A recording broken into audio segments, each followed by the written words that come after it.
হাইতির বিপক্ষে ৩-০ গোলে জিতে বিশ্বকাপের পরবর্তী ধাপে এক পা দিয়ে রেখেছে ব্রাজিল। তবে হাইতির বিপক্ষে ম্যাচে ব্রাজিলের জন্য দুশ্চিন্তার কারণ হয়ে দাঁড়িয়েছে রাফিনহার চোট। স্কটল্যান্ডের বিপক্ষে ম্যাচকে সামনে রেখে দল যখন অনুশীলনে, তখন মাঠের বাহিরে রাফিনহা। হাইতির বিপক্ষে ম্যাচের ৪০তম মিনিটে চোট নিয়ে মাঠ ছাড়েন তারকা এই ব্রাজিলিয়ান। সে সময় কিছু না জানা গেলেও রাফিনহাকে নিয়ে এলো চাঞ্চল্যকর তথ্য। জানা গেছে তারকা এই ব্রাজিলিয়ান উইঙ্গার পেয়েছেন হ্যামস্ট্রিংয়ের চোট। তার ডান উরুর চোটের খবর জানিয়েছে Brazil. Confederation of Brazil football officially রাফিনহার চোটের খবরটি জানিয়েছে।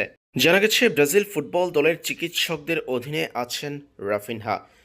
একাধিক গণমাধ্যমের তথ্য বলছে তারকা এই ব্রাজিলিয়ান উইঙ্গার মাঠে ফিরতে অন্তত ৩ থেকে ৪ সপ্তাহ সময় লাগবে। তবে confederation of Brazil football CBF জানিয়েছে হ্যামস্ট্রিংয়ের যে চোট পেয়েছেন রাফিনহা সেটা সারিয়ে তুলতে ব্রাজিল ফুটবল দলের চিকিৎসকরা রাফিনহাকে তাদের অধীনে রেখেছেন। যত দ্রুত সম্ভব মাঠের ফুটবলে ফেরানোর চেষ্টা করা হবে রাফিনহাকে।